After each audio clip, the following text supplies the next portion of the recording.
Good day, everyone. My name is Cedric E. Mercolita, together with my co-presentee, Michael John Estrella, Paolo Villacorta, Rodrigo Carrion, and Xander Denzel Villamayor. We are the Electrics. Today, we're moving on from our discussion on hydropower to focus on a true giant of renewable energy, the sun. In this session, we'll dive into a solar power plants, specifically focusing on photovoltaic system. It's amazing how technology has evolved. We used to view the sun simply as a source of heat and light, but now we can literally harvest that light and turn it directly into electricity. A photovoltaic system is far more than just a panel on the roof. It's a sophisticated engineering marvel. The logic is elegant. Light hits the solar cells and through the photovoltaic effect, it creates a flow of electrons generating direct current electricity. As an electrical engineering student, this is where our challenge begins. How do we maximize efficiency and how to convert that DC into AC for grid? Unlike traditional power plants, photovoltaic systems are modular. This means they can be scaled down from a single residence or scaled up for massive solar farms spanning hundreds of acres. The beauty of this technology lies in its sustainability. It's quiet, yet it has no moving parts to wear out, and it provides clean energy for decades. In the context of our current studies, understanding photovoltaics is crucial because it's one of the fastest growing sectors in the energy industry today.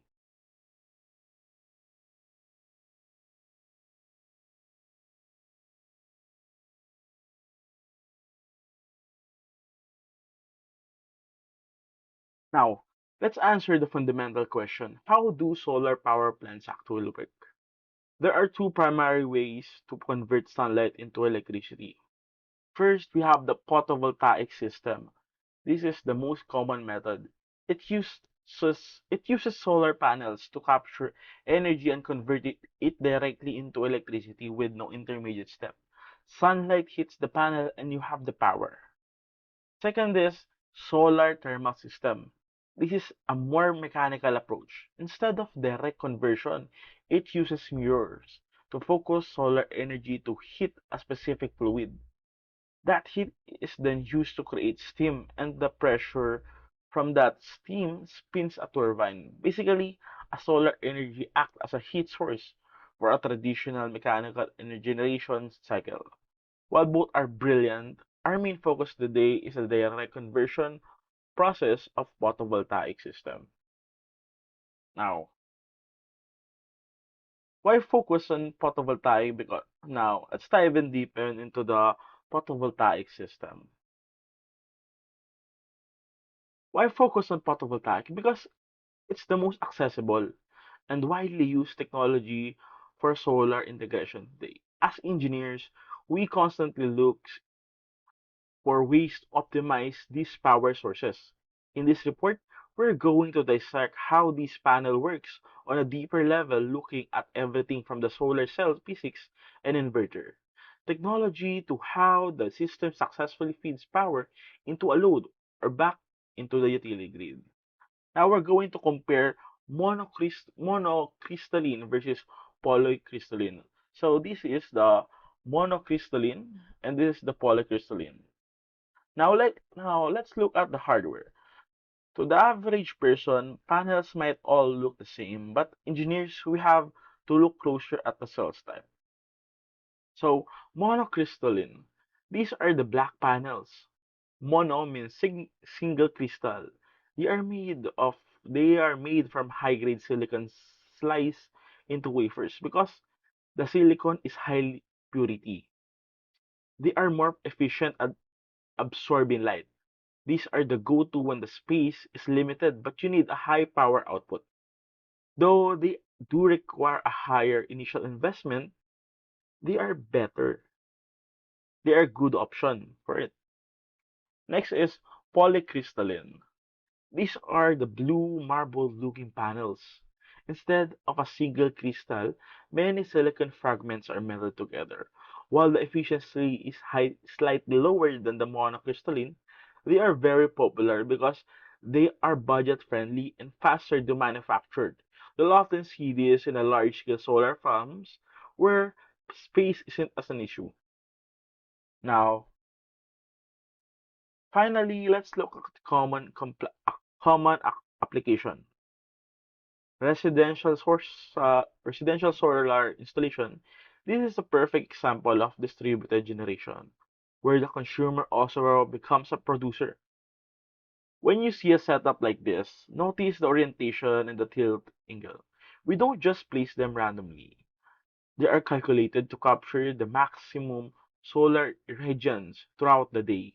Every wipe and connection on that roof has to survive environmental stress from high winds to rain while maintaining electrical integrity. This is where theory meets reality, providing energy independence through precise engineering. Now that we've seen the exterior, let's peel back the layer and look at the anatomy of the solar cell itself.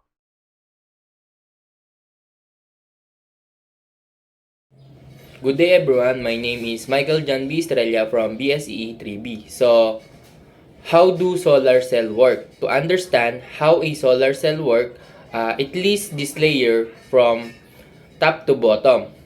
First is aluminum frame, provide structural support and protection for the edge.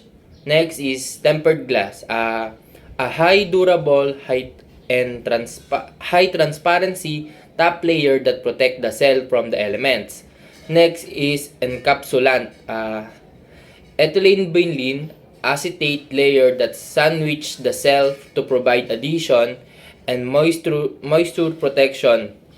Next is solar cell, the core semiconductor component where the actual conversion of light into electricity occurs.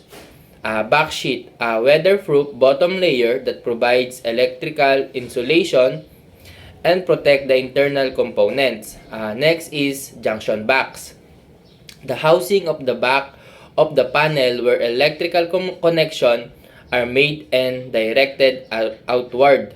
A solar cell works based on the principle of the photovoltaic effect, which means turning light energy into electrical energy. Inside the solar cell, there are two layers of semiconductor material, usually made of silicon. This layer are called P-type layer or yung positive side, or ang next ay N-type layer or yung negative. So, let us start with the first thing that happen inside a solar cell when sunlight strikes it. When sunlight hits the solar cell, it brings tiny packets of energy called photons. For maximum efficiency, the solar panel must absorb as much of this energy as possible. The more energy it absorbs, the more electricity it can provide. So, the more electricity it can produce, this process is explained by the photovoltaic effect inside the solar cell, which is usually made of silicon. The energy from sunlight excites the electrons. This means the electrons gain energy and become free to move. Because of the special structure of the solar cell with positive and negative layers, these free electrons are pushed in one direction. As they move, they create an electric current. This flow of electrons is what we call electricity. The electricity produced is direct current or DC, which can be used immediately, stored in batteries, or converted into alternating current or AC for household use.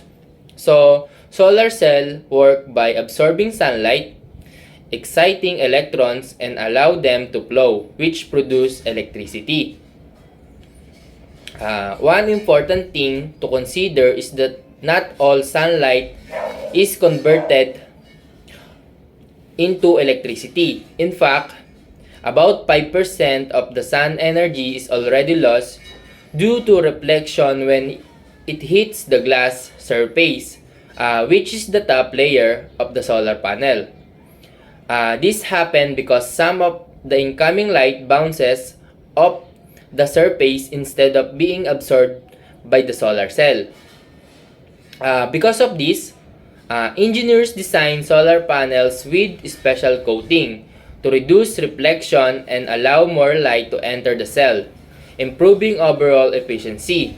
Some solar energy is lost due to reflection on the glass surface, which reduces the total efficiency of the solar panel. So, to avoid further loss of the sun energy as entered the glass, this is where the anti-reflection coating comes into play. This special coating is applied to the surface of the solar panel to reduce the amount of light that is reflected away. Instead, it allows more sunlight to pass through the glass and reach the solar cell, improving the panel's overall efficiency. So, anti-reflection coatings help more sunlight enter the solar cell by minimizing energy loss due to reflection. A scenario that must be avoided is when the anti-reflection coating is applied incorrectly, as this can lead to greater energy loss due to reflection. When the coating is not properly designed or applied, more sunlight is reflected away instead of entering the solar cell. With the right amount of proper thickness of coating, the reflected energy can be minimized.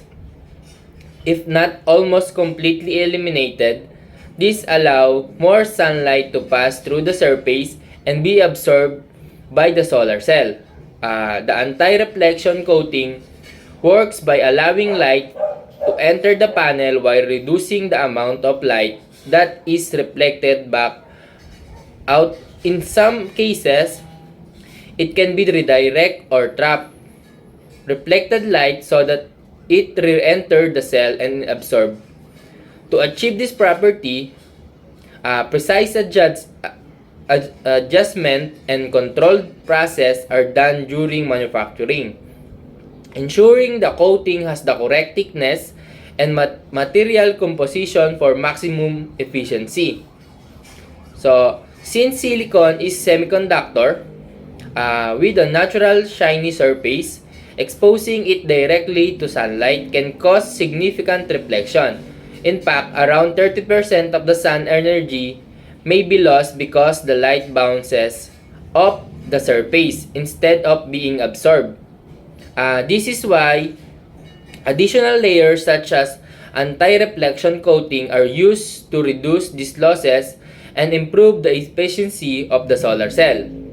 Now, what is the main thing happening inside the solar cell that allows it to produce electricity when sunlight strikes it? This process is called photovoltaic effect. The photovoltaic effect is the generation of voltage and electric current in a material when it is exposed to light.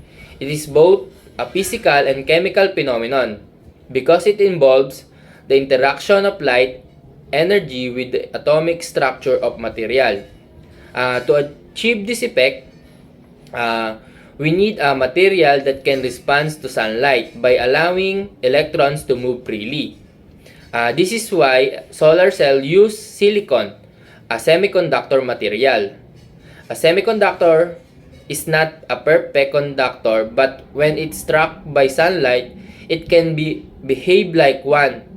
When sunlight hits the silicon, it gives energy to the electrons. These energized electrons break free from their atom and begin to move. This movement of electrons is what creates electric current. So, what is happening inside a copper conductor when there is no precise of voltage across it? In copper conductor with no applied voltage, the balanced electron are already free to move because copper is good conductor. However, this electron move randomly in all direction, transferring from one atom to another without any specific path. Since their motion is random, there is no net flow of charge, and therefore no electric current is produced. Without voltage, electrons in conductor move randomly, so no current flows. Uh, that particular characteristic of conductor having electrons that can move freely is what we aim to achieve in order to exhibit the photovoltaic effect. This is where the silicon semiconductor comes to into play. Silicon is not perfect conductor. So, sabi nga kanina, silicon is not perfect conductor, but it can behave like one under certain condition. When silicon absorb energy from the sun, the photons in sunlight transfer their energy to the electrons in the atoms. This energy can knock electrons out of their orbit, making them free to move within the material. At this stage, the electron move randomly. However, this is an important first step because it creates the pre-charged carrier needed to eventually produce electric current. So magandang araw everyone. I am Mr. Paolo Villacorta from DS3B and i-discuss ko ngayon ang photovoltaic power system. Ano nga ba yung photovoltaic system at paano gumagana ito? So, ang photovoltaic system ay ah, isang uri ng power plant na nakapag-produce ng energy. So, how do solar cells work? The particular characteristics of a conductors where there are number of electrons that moves freely is what should be attained to exhibit the photovoltaic effect. So, yun daw yung tinatawag na photovoltaic effect.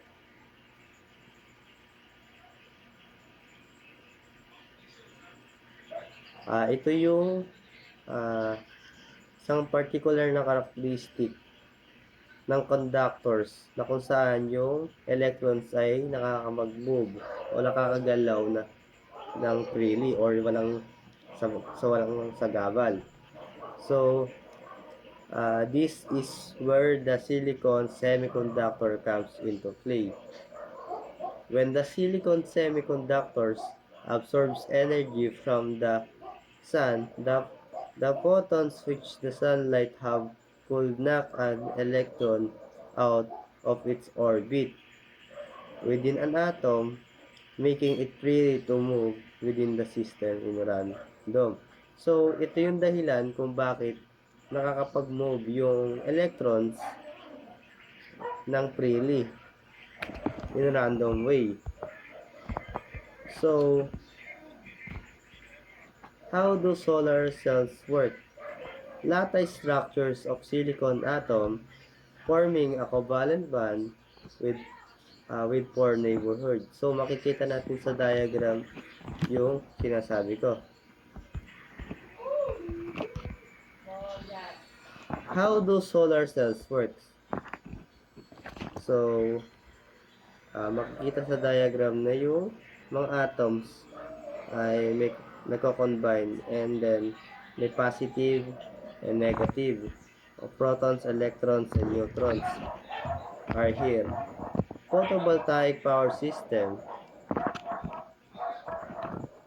Another thing that is needed to achieve by the silicon semiconductor is for it to exhibit the characteristic of a battery where there is an unbalance of charge on both sides. Therefore, two sides should be created. The so-called PN charge and negatively charged pure silicon is not enough to achieve this. This is achieved through doping. Doping is addition of other substance in a semiconductor for the purpose of modifying electrical conductivity. So, yung doping, isang proseso yon ng pagpapalit ng karakteristik ng isang semiconductor. Through doping, ah, maaari nating gawing conductors or purely conductors yung semiconductors. O pwede rin natin gawing yung semiconductors na purely insulator. Good day, I'm Rodrigo Arion from this structure to understand how a solar cell converts sunlight into electricity. We have to look at the atomic level, specifically at the lattice structure of a pin junction. In this pure state, silicon forms a stable crystalline lattice where each atom shares its four valence electrons with its neighbors. However, to make this structure active for electricity, we introduce itself specific impurities in a process called doping. This creates two distinct types of materials, like N types and P types. For we see on the left side of the diagram, N-type silicon is created by adding an element with 5 valence electrons, like phosphorus. This results in an extra electrons that needed for a crystal bond because electrons carry a negative charge. This materials is labeled N for negative. These extra electrons are relatively free to move through the lattice, make the N-type layer highly conductive. On the right side, we have P-type silicon. This is formed by adding an element with only 3 valence electrons, such as boron. This creates a hole or a missing electrons in lattice. These holes acts like positive charge carries, hence the P for positive, while a hole is in it a physical particles. Its particles vacancy that nearby electrons can jump into, effectively allowing a positive charge to move through the materials. While the magic happens where these two materials meet the p-n junction when they are joined, some extra electrons from the n side migrate to fill the holes on the p side. This movement creates an internal electric field at the boundary, which act like a one-way gate. When sunlight composed of energy packet called photons hits the solar cells. By connecting these two sides with an external wire, we capture this flow of electrons as directly electricity, power being our world with nothing but light. While we established the N-type and P-type materials have different charges, this image illustrates the critical movement or moment they are brought together to form that we call the PNJ junction. Notice the interface where the phosphorus doped silicon meets the boron doped silicon because there is a high concentration of extra electrons on the N side and high concentration of hole on the P side. A natural process called diffusion begins. Electrons from the N side rush across the boundary to the holes on the P side. As this migration happens, it creates a fascinating paradox in the material's charge as the N side loses its negatively charged or negative electrons. It's actually becomes slightly positive. Conversely, as the p side gains the electrons to fill its holes, it becomes slightly negative. This swap of the charge of the boundary creates the neutral zone known as the depletion region. More importantly, it establishes a permanent internal electric field. Think of the electric field as a one-way street. for charge. When a proton, sunlight, strike the cell, it provides enough energy to knock on electrons loose from the silicon lattice, creating an electron to the toward hole in pair. Because of the electric field we see established here, that free that free electron is immediately pushed toward the inside, and the hole is pushed toward the p side. This prevents them from simply recombining and disappearing. Instead, they are forced to travel through an external circuit to get back to each other. This constant force movement of electrons is exactly what we measure as an electric current, turning the simple arrangement of atoms in this photo into a powerhouse of a cleanly energy. Now that we understand how electrons and holes move across the junction, from this image bring us to a state of a dynamic equilibrium. As electrons continue to rush across the boundary, they eventually form a wall or barrier known as the depletion region, highlighted here in red. This region is called depleted because it is a empty of mobile charger carrier. These electrons or the electrons and holes have neutralized each other in this specific zone. As this barrier grows, it becomes increasingly difficult for more electrons to cross over. Eventually, the push from the electric or internal electric field perfectly balance the neutral urge of the electrons to diffuse, and the flow stops. At this stage, the silicon junction begins to exhibit that characteristic of the battery. Just like a standard AA battery, AA battery has a positive and a negative terminal. Our solar cell now has a built-in voltage potential waiting to be used, or for the n-type side holds a positive charge due to loss of electrons. The p-type side holds a negatively charged due to the gain electrons. This creates a state of tension, a stored electrical energy, or across the depletion region. In the final phase of our look into the solar technology, we see the transition from a state of rest to a state of active power generation. The two panels here represent the before and after of sunlight interaction.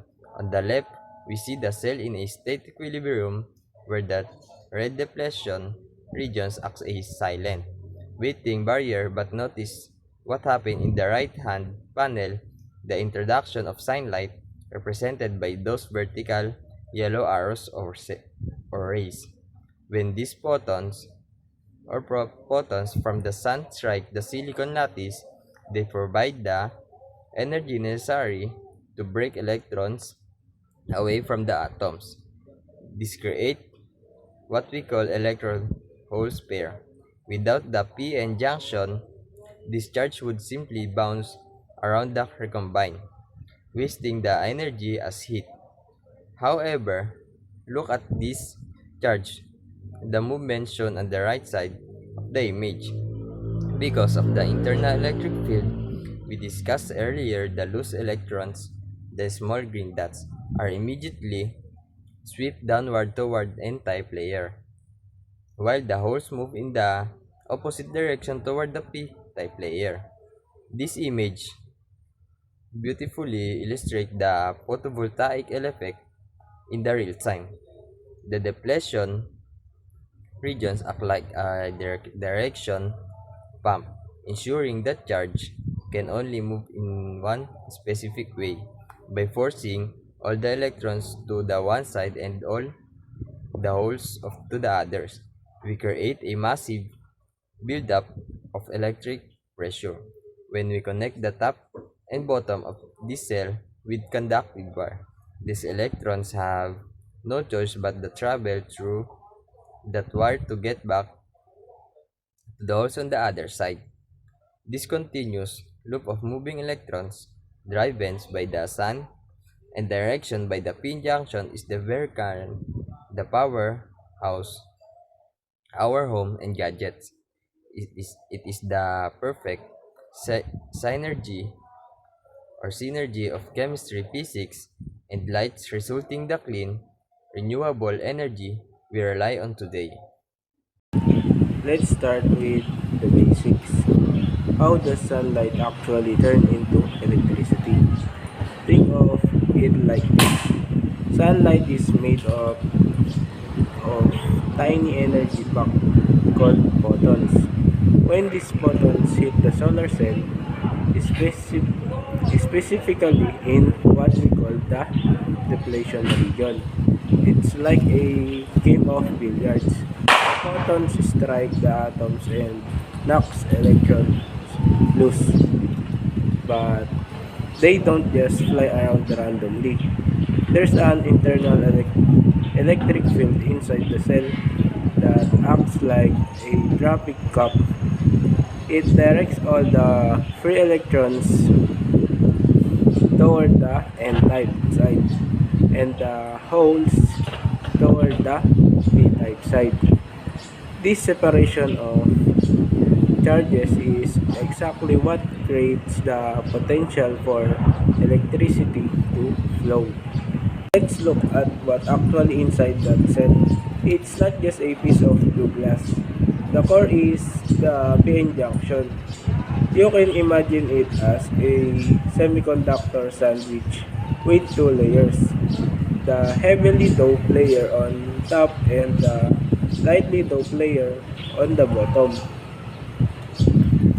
The word doping just means we've added specific impurities to the silicon to make it conductive. The top layer is packed with extra electrons, while the bottom layer is thirsty for the creating those holes we mentioned. Where these two layers meet, an invisible gate is formed that forces electricity to move in only one direction. This is where we see the actual movement. When sunlight hits that junction, the electrons that were just sitting quietly suddenly get excited and break away from their atoms. Because of that invisible gate or electric field we just talked about, those electrons are forced to travel through our external wires to get back to the other side. That flow of moving electrons is what we call electric current, and that's how you power a light bulb or charge your phone. As long as the sun is peaking those electrons, the power keeps flowing. In a real world solar panel, the design is very specific. The N-type layer on top is made very thin and is heavily doped, while the P-type layer on the bottom is much thicker. Why do we do this? Because we want as much sunlight as possible to reach the active zone or the depletion region as quickly as possible. By making the bottom layer thicker and lightly doped, we create a wider depletion region. It's like casting a bigger net. The wider that area is, the more electron holes pairs we can catch, which means more electricity produced even on days when the sun isn't at its brightest. Moving from the tiny atoms to the big picture, let's look at the whole system. The power coming straight out of the panel is DC, which is direct current. However, our home appliances and the grid use AC, alternating current. This is where the inverter comes in. It's the brain of the system that translates that power into a usable form. The system also includes safety and monitoring tools like a combiner box and an energy meter, so we can track exactly how much power we're generating before it heads out to the grid. How do we send this power over a long distance? A single solar cell is quite weak, so we connect them in series to form strings, and those strings are connected in parallel to create an array. But before we distribute it at homes, we use step-up transformers. This boosts the voltage from 480 volts all the way up to 13.8 kilovolt or even 46 kilovolts. We do this to prevent energy loss as the electricity travels through long miles of wire from a tiny electron moving inside a panel to powering an entire neighborhood. That is the scale and efficiency of a photovoltaic power system.